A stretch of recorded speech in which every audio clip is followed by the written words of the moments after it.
Hello, hello, hello, and welcome to the Rumble and Roar podcast. If this is your first time tuning in, I am Lenoria. I hope you guys know me by now. if Shayna was here, she'd be like, girl, I'm not about to daggone introduce myself. But I have a guest, and her name is Claire. And she was here last week, and we are having such a wonderful time. I asked her to come back, and she said, sure. And I was like, yes. Well, today, guys, we are going to talk about autism.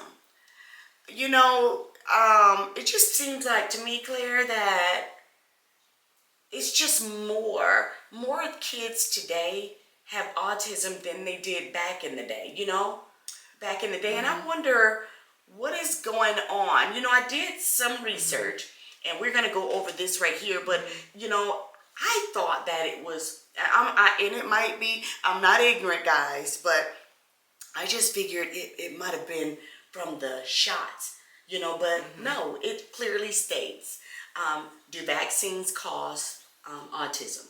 No is the answer. Well, vaccines are absolutely safe. They are safe. But some people were saying that's why I don't want my child to get vaccinated because, and then I see a lot of stuff on Facebook and stuff where it said that, their children were fine until they got those shots, and then that's what made stuff happen. What do you think? Well, I definitely think that autism is not anything new, but I believe that what happened now is that autism is more recognized now. So you see different things when it comes down to autism, different traits, and you recognize them a little bit more, and you're putting more emphasis in it. I believe in the 80s, we had a lot of, children with ADD or children with ADHD. So really, autism can mask as all different types of mental illnesses if you don't know what you're looking for. So now that they have different centers like the Market Center that really specializes in children with autism, and people kind of recognize it, then you can kind of see it in your children more. And it's really an educational, educational piece now where people are really understanding that even if you have autism, you can work yourself out of it to a point where you can speak with your children and teach them language skills. It's not like a actual illness or mental disorder where you can't work with your children to bring them up to code. And I think that in the 80s, that just wasn't where the direction was going. What caused autism? What actually causes autism? And it said, studies indicate that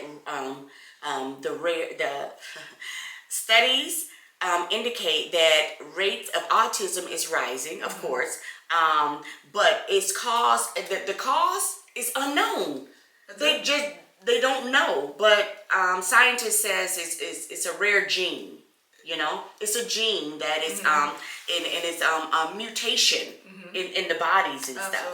So I think diet, and because I believe for one of it, a lot of children with autism, they are on the spectrum. They're bright individuals, very bright, very smart. Oh my gosh! It seems like the autistic kids are very, very smart, and they're brilliant. Yes, yes. It's a rare gene, or it's mutated. As well as a common genetic variety in people with autism, implying that the genetics component. But I'm reading this and I'm trying to think. I was talking to someone the other day who actually works at a school with autistic kids, and they were saying that yes, it's through the genes. Absolutely, it's through the genes. It's like environmental, biologic, and genetic factors. Those are the three factors. Well, for me personally, growing up, I spent my first 3 years of my childhood education in special education. So seeing children with autism or seeing children without, I was nonverbal for a good part of. You were? Yes. Why? What made you feel that way?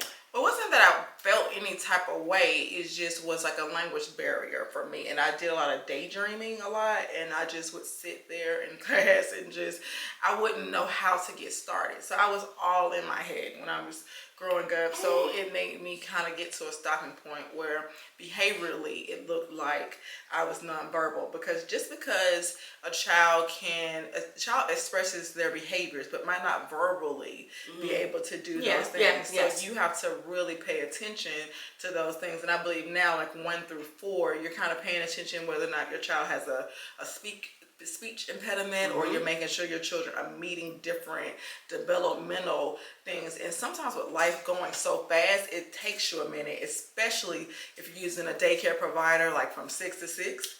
Yes. You said a mouthful. With life going so fast, a lot of parents don't even see what's going on or even catch it when it should be caught. If you can catch it early, you can do something, you can at least help yourself. But they are busy. They're busy and they're not really paying attention. But but the best thing is, like anything else, when you catch it early, you can try to work with it, and it makes it better in the end. Okay. What is the strongest cause of autism? I would say the strongest cause, it wouldn't necessarily be a strongest cause, but I think the strongest alarming thing for children when you go to notice autism is just a nonverbal piece, or the piece of a child being able to not necessarily verbally tell you what they need, but you have to kind of pick up the context clues, and you have to kind of bring that child back into reality. And also listening. I know with children with autism, you have to really somewhat listen with your heart with your children, and if your children aren't actually, if they're hungry without them saying anything, and if they're struggling, mothers know what their children need. So paying attention and being in tune with yourself and your children will allow for you to see some of those developmental things. Absolutely. Well, it says here inherited disorders. So that's what's the strongest cause of autism. Yeah, because your mother could have autism and you not even know it. And, and that's what usually happens. Like they'll usually speak with the children, and then they'll see that it may just be a trait in the father or a trait in the mother, and then your children, might just have the more symptoms by it, and then it might be exaggerated by things that you eat as far as allergies, what people don't realize. Now, I never read that, but it did say scientists estimated that 80% of the children risk of development, it is determined by the DNA. So it's in you. It's in you, and it might not have came from.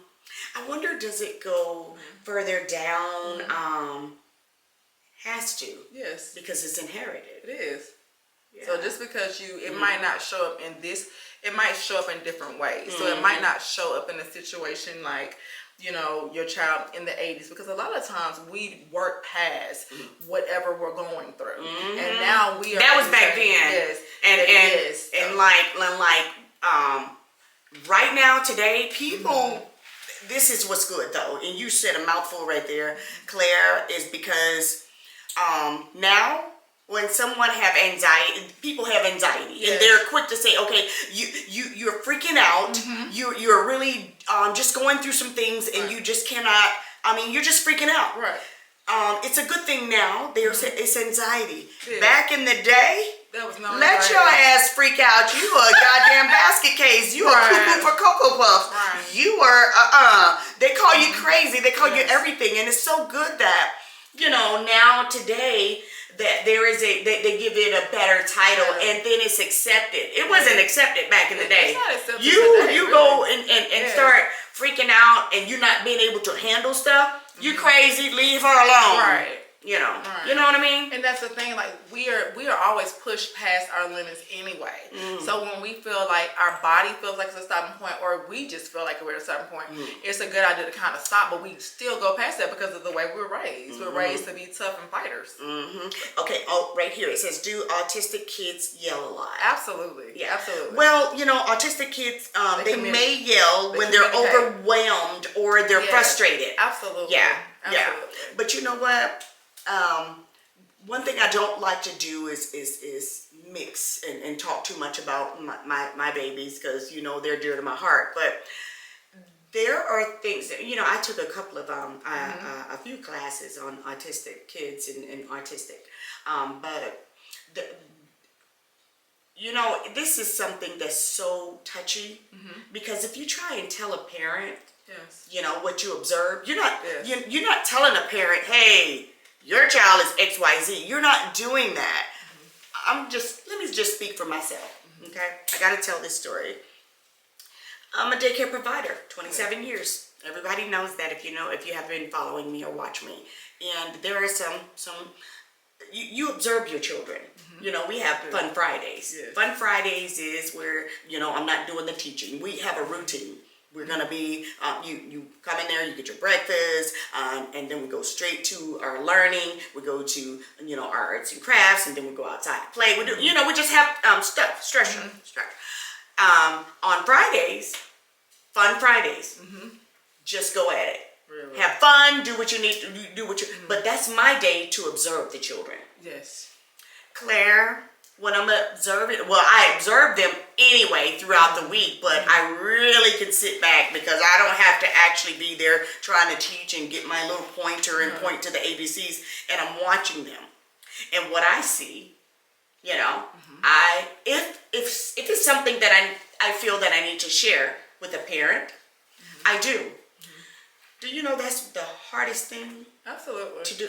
Girl, you might say absolutely, you might say, yeah, it's okay. It is, being a mother myself, one of the hardest things to tell a parent and they're in denial is, I notice XYZ. Absolutely. And the first thing they do is look at you like, why are you singling my child out? Oh my gosh, what's really going on?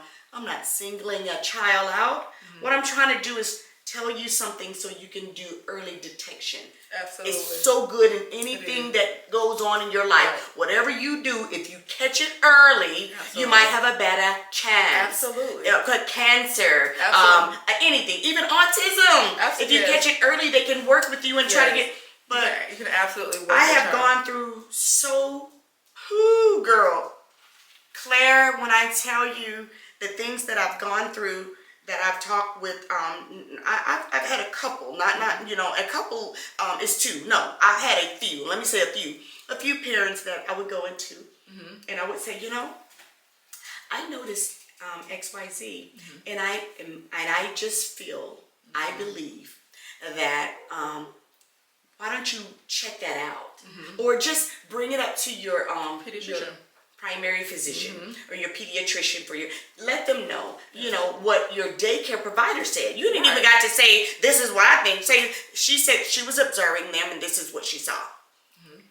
But instead of them saying, okay, I trust your judgment, you're with my child longer than I am with them. Right. And no, they get offended, they get mad. Girl, you go through some changes with those parents. Yes, I do. Trust me. I believe it, because they're probably, anytime you shed light on anything about people's children, first it's like shedding a light. It burns because it's almost like, why can't someone else pick up? Why is someone ever to look at my child in my perspective? You want your daycare provider to do those things, and even really tell parents like, well, when I noticed that we had ice cream day today on Friday, it looks like your child had like a runny stool. Well, or he just... They don't want to hear... I don't understand that, but... People want to continue to... Be in denial? Well, not necessarily be in denial, but that is a good point. They don't, because that puts a level of burden on them to see, and sometimes you just go through life and you just want to... You're already trying to catch up, and 9 times out of 10, like we said... Do you think that they know it? Well, I think that they know things about themselves that are imitated through their children. No, that is definitely true. That is the facts. Because it's normal. That's facts. I can see things in my children that I know they got that from me. No, I'm saying when a child is autistic and there are certain signs and certain things that they do, when you see those things, what do you think? I want to ask you this because I often wonder if these parents are just giving me a hard time because they can. Are they giving me a hard time because they're in denial, or they just don't care? I don't know what it is, but I think they're embarrassed. I think that once you get, because I think that even when, like, because I was in kindergarten when when my mom first had a conversation with the educator. I try not to make them feel embarrassed or any kind of way. I'm so caring. I don't think that you did that. I think that when someone tells you, "Hey, I think it's something," because you would expect. I would never say I think something's wrong with your child. No, it's like I would even do it in a diplomatic way. I saw where we had circles, and I asked little Johnny to go get the circle and about a square. Yeah, and put the circle right here. Little Johnny looked at the circle and looked at me as if he didn't understand what I was saying. Yes. And so that's how I bring it to them. And like, that's and I need you to, way. Yeah, and I know how to do it because I've already had classes on it. But they always get, I maybe I should not say mad, but they're in defense, and it's like, I'm really not doing this to do anything but help so we can all make him better. You can't fight me and go and get mad at me, and then let's you and I be together and let's do help for the baby. You know what I'm saying? That's a great thing. I think But they don't. Well, even if they don't do it, it's just saying like observing and letting them know and letting them just keep do it anyway. I do. Yeah, because eventually it's going to come to a point where another teacher says something and you just might be the starting point. Or you might just, or as a parent, you might feel like, okay, I might or take more ownership of it. But once you get your child back home and once you start to getting on different things, those are things that might emulate their father. Or if the father's picking up, it might be the mother or the grandmother, and they might put it off on those things instead of going to do it. So now that you've put it out in the absolute atmosphere, that's just all you would have to do. And even if those are their feelings, that's something they would have to work through, not you. Yeah, but an autistic child, we talked about, do they yell? I noticed that some of my, when you see, I know the things to look for, and when I notice them, I'll say something like, they don't really like a lot of loud noise. They are like, oh my gosh, they get really nervous, and they do get a little frustrated when they can't figure something out, or something like that. But I'm just trying to understand, why is it? You said that no, it's just it wasn't recognized, but why is it more now than it was back then? That's why a lot of people think it's the vaccinations. It's not necessarily the food. It's really more over the types of food we eat now. I don't know if it's the food. Well, you can eat some. It says genetic. Okay, look. What are 90% of the autistic cause? Okay, genetic factors. What is the strongest cause of autism? Inherited disorders. Yes. Okay. Girl. And to me, once you have, like, most children with autism, they take things like diflucan because of the gut. They have things that are actually, like, when you have autism, they have shown that there's a study that you can take, because it's usually yeast bacteria on the gut, and they're not able to communicate and say those things. You have gut issues or whatever, and you're taking the milk and you're changing the milk. You'll see a child go from maybe like the regular Enfamil, and then they have to go over to Enfamil AR. I've never heard of that. Absolutely. That it has something to do with your gut? Absolutely, yes. It has a lot to do with gut. And when you have autism, they're very picky eaters. Do you know any? Yes. Yes, they're extremely picky eaters. Do you? Now that is true for the ones that I know. Do you know anyone who is autistic? I absolutely do. I'm in the mental health community, period. So I have ADD, attention deficit disorder. And I'm an adult that has attention deficit disorder. And I don't really necessarily keep it a secret. Okay. So bridging the way from being ADD to actually autism is a very, very, very slim things. You can have autism and ADD. Okay. So people don't realize when you're having a mental disorder, you can have compounded comorbidities. So you could start off with autism and pick up ADD and pick up anxiety because of the different things. So say for instance, if you have autism, you would and you're frustrated, that's an anxiety issue. So all those things, you want to make sure that you're keeping a proper diet. So you don't know I don't know the difference though. I mean, well, it teaches me the difference, but when you were just saying that if you you could have anxiety. Yes, you could have more than one. So anxiety is one piece, and then depression is another piece. So say for instance, if you have ADD, the comorbidities from ADD or ADHD, their comorbidities are depression and anxiety. And what that looks like on the overall scale is vitamins. that you would need to do as supplements. Most people with ADD and most people with different mental disorders, they suffer from vitamin deficiencies where they have to go back and actually get those vitamins to pull them back up to speed. What I do know is that they need to make sure that they go to their pediatrician, primary physician, and make sure that everything is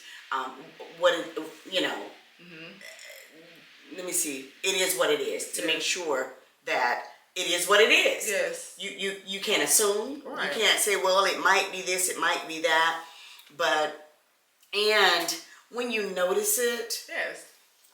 And accepting those things about yourself too. So say for instance, if you have a child that, that automatically go to, or a grandchild that you go and you notice that, the daycare provider says, hey, or mention to someone who's receptive to getting the information. You say, hey, I noticed that they were sitting down and they were just kind of distant. They sit away from the children or they just don't like playtime.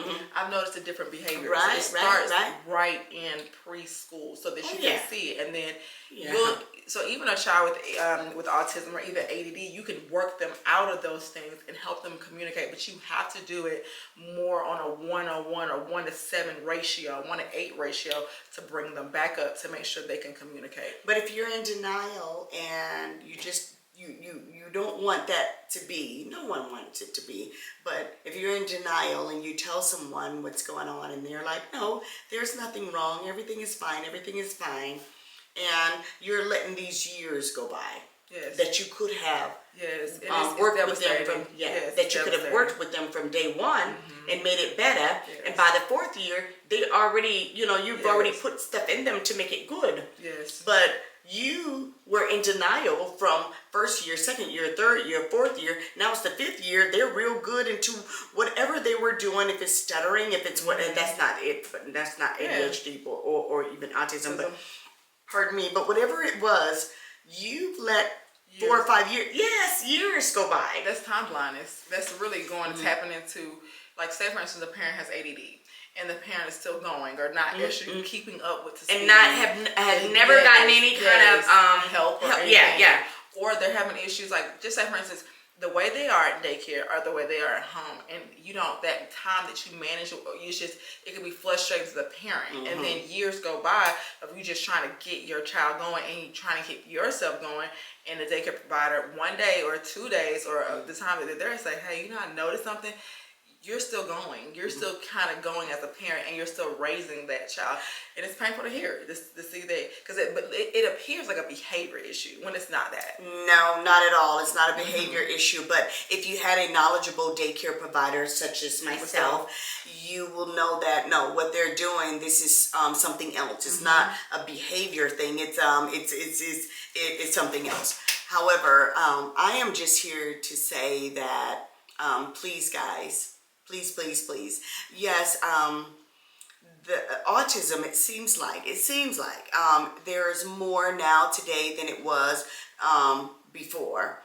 And because of that, everybody is different and we handle things in different ways. However, if you have a good provider or anyone that's in your life that is trying to just explain something to you, or just see something that you can't, because honestly, like love is blind. When it comes to your children, a lot of things are blind because I'm one of the ones. You can't tell me nothing about my child. Come and try to tell me, but I'm saying that in a way as you can't tell me, but you can. And let me explain that, because I know that's contradicting. If you came to me and told me, okay, well, I saw XYZ, whatever, I'll listen. But if you tell me, well, you know what, your child doesn't really like this or like that, or he was doing this or he was doing that, I'm listening to you, but I know my child. That's what I'm trying to say. Yes. When you have a daycare provider, or you have a dear friend, or you have a significant other or anyone in your life, and they are coming to you and they're like, you know what, I saw little Johnny doing such and such, and that doesn't seem right. Now, I know certain people that might come to you and say something, you're like, I'm not about to listen to your crazy butt. But just keep an open mind and at least look and observe. You know, if you're not spending a lot of time with your children and you don't see it, and the person that is spending a lot of time with your child and they tell you and you ignore them, and then you let all this time slip away, and you could have helped them way back in the 2-year range instead of the 5 and 6 and 7, and they're started school. Shame on you. But I don't want anyone to feel like I'm shooting you, because I'm not doing that. But I want you mothers to know that please listen to someone who's trying to help you. And when we love our children, we love them with blind eyes. Some of us do. I'm one of those, but you gotta listen, because when they tell you that they see that your child is going through a certain thing, try not to be embarrassed. What is there to be embarrassed about? You it's not like you made them that way. You didn't create them. You just had them, and let's just get them help and not hinder. And make it worse. I think that's just, I think when you're speaking, and it's almost recognizing favor. If someone's able to tell you something early that's going to help you benefit, that's favor. Right. And people look at, it's a saying where, people think that it's either happening to you or for you. So when someone tells you at 2, that's favor. Yeah. That's giving you an opportunity to look at your child a little bit more, to recognize that someone had an opportunity. That's favor. Because people can see you, and they can see you run right down the road and won't say nothing. Won't open their mouths. And with that said, thank you, Claire, because with that said, when somebody says that, I mean, just know that they're doing it out of love. They can keep their mouth closed. And I feel if you keep your mouth closed on something that you see that's going on with my children or me or whatever the case may be, and it's hindering me, and it's negative or it's not good, and you didn't open your mouth because you feel like, well, you ain't gonna listen anyway, and it ain't gonna do me no good anyway, and whatever. You're not a friend. You don't love me. You don't care. But when somebody actually come to you, understand that the person that is coming to you telling you something about your child, especially when it has to do with something like autism or behavior or whatever. Okay, now I'm sure that as a mother, you should be able to decipher if it's some idiot that's coming. You need to do this with your child, and you need to do that. No, we don't want to hear that, because you need to shut your daggone mouth, because don't get got over my kid. Don't get got. But if you see someone with, and you know that they are saying this out of love, and you can look in their face and know that they're almost uncomfortable because they're afraid, but they know it needs to be said, and it has to be said, and they're telling you, have some kind of sense, have some, and just go, okay, sit back, and you can do it in your own private time, and go to, your pediatrician, and just say, you know what? I noticed this. No, not even I noticed it. Even if you don't want to blame it on yourself. My daycare provider said this, that, and the other. Do you see this? Or can you check this? And nobody has to know about it. And you don't even have to talk to the daycare provider or anyone. You just know that somebody told you, you checked it out, you did your whole job. Yeah, because if someone told you that your child was pulling on their ear, or they were, it's a sign of an ear infection. Or they're fussy, or they're fussy or whatever, and you're keeping, because most people, they don't really understand that when they bring their children to you, you are a provider of services that's going to benefit their children. We're not going there, Claire, because I get 27 years. I've gotten people get mad at me because their children are sick. And I have to call them and tell them that their children are sick, and they get mad at me. And it's like, this is insane. Daycare is a very hard job, but I'm not about to flip this. We're going to stay right at autism where we were. However, the bottom line is, we got to detect this and get it early, just like anything. And it really starts in if you're not spending that one-on-one child time with your children, it's gonna be a daycare provider that notices the early signs. A teacher. Because the problem is that when you trust someone to take care of your children, you want that. And then to me, or whatever, what happens is when people are offended, it just seems like one more thing on their plate. What makes some... I should not ask you this. What makes it defensive? That's exactly what I was going to ask. What makes someone get defensive? Because even though you know when there's a problem. That you remember a moment ago I was asking you, do you think that a parent actually know that they are that there's something's going on? And when someone else sees it, it's like a button you push. It's like, I see it, I know it, I seen it at home, but that's just the way his daddy acts, or that's just one thing about me I don't really like. So when you see that, you're not only so you're thinking that it's just something that's in them that they have pushed. So then they might have autism as well. Exactly. Didn't they say it's DNA? Yeah, absolutely. Yes. So that's my case. Absolutely. But yes. Nevertheless, people are being educated by it. There's basketball players out here that's in the NBA that know that because sometimes with autism, you don't even know. More adults are being diagnosed with autism and ADD now in their late 55, 45, 35. It's only, it's a badge of shame that you're carrying around. What the hell? Why are you? Well, I'm sitting here talking crazy. What am I gonna say? Why are you gonna be shamed? Nobody wants it. That's why. Stop being dumb. Yeah, nobody wants to ever feel that way, but they feel shameful of the things that they do. A lot of people feel shameful of the fact that they don't know how to express themselves when they're angry.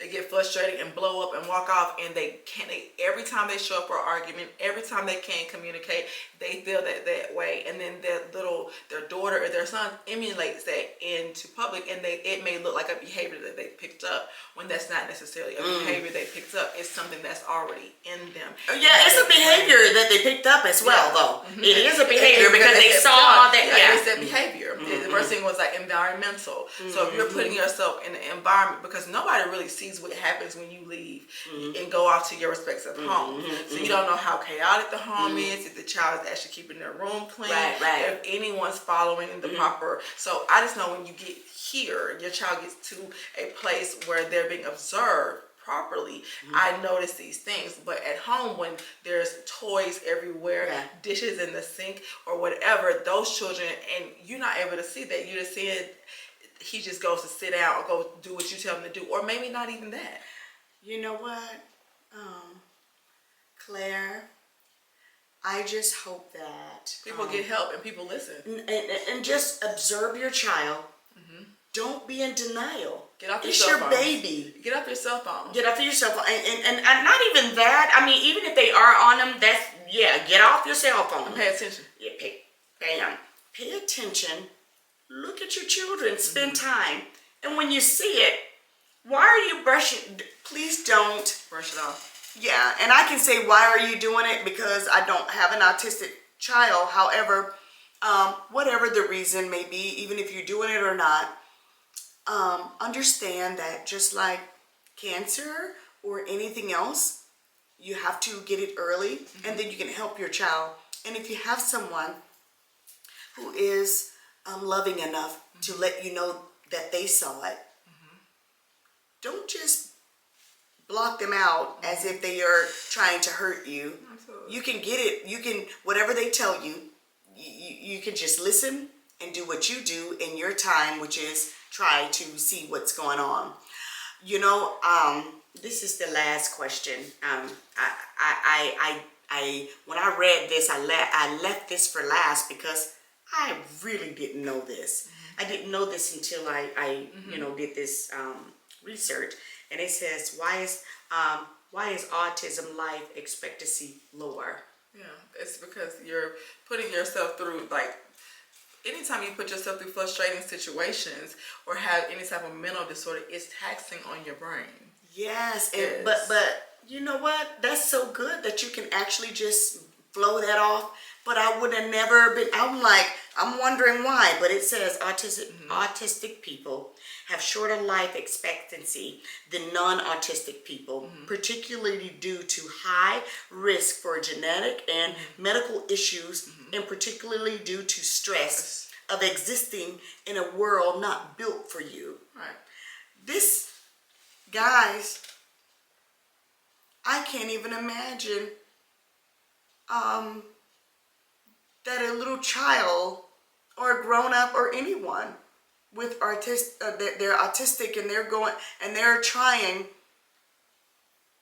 they're doing what they do, and they are in this world. It looks different, but they are to have a lower expectancy of life. Yes. Because it looks like diabetes. It looks like things that you, but it looks like high blood pressure. It looks like you don't get the vitamin nutrition that you need. It looks like making poor decisions or making the best decisions. I did not want to read that. Yeah, because a lot of people have autism that you don't know about. A lot of people, autism looks different. No, autism, but Claire, that part where it says, yes. Due to existing in a world not built for you. Because people are looking for you to, people are always looking for for something to say. And when that person doesn't really have anything to say, or they're trying to tell you something or express, that's frustrating. The world that is not built for you, though. The world, you're here, you were born here, and you're trying to do what you do, and you're playing with someone. Yes.